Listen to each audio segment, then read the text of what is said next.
What a beautiful Sunday, right after a very scary Friday and Saturday. So for all the people who are impacted by the weather, we're glad that you're safe. Property can be replaced. Given that it's Sunday, I want to share a few things that we're working on this week in my Bible study.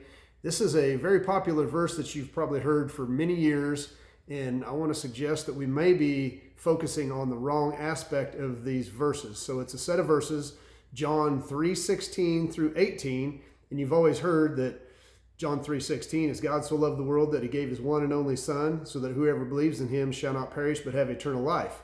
But the remainder of those other sections point to something even more intense in the middle. So a chiasm is a literary structure that is used to tell a story and point towards something that's very important. And I would like to pose today that each of those, a chiasm has a bookend. There's something on the front end and the back end that mirror each other. And then you can take a step in and those mirror, and you take another step in and they mirror, and it points to something in the middle. Sometimes they parallel. There's different forms of that. But in the example today of John 3:16 through 18, if we take the verse that says, "For God did not send his Son into the world to condemn it," the latter portion that kind of mirrors that is, "Whoever believes in him is not condemned." So you have condemn, not condemned in two places. Stepping back a little bit more, the believe part, it says, "Whoever believes in him shall not perish but have eternal life."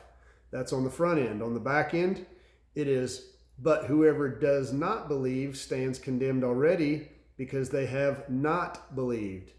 So it's talking about whoever believes, whoever does not believe. Again, kind of a mirror on the front end and the back end. And then on the very front, it says, "God so loved the world that he gave his one and only Son."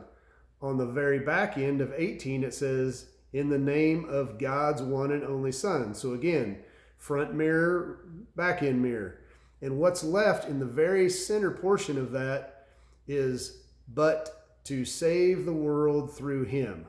So maybe the message of that entire section is we have been misplacing the focus. Maybe the main focus isn't on God gave his one and only Son and whoever believes shall not perish, but that God's one and only Son came to save, and it's saving the entire world through him.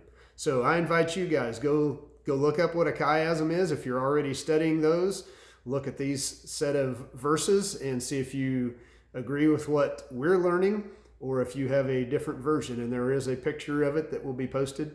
Have an awesome, blessed day.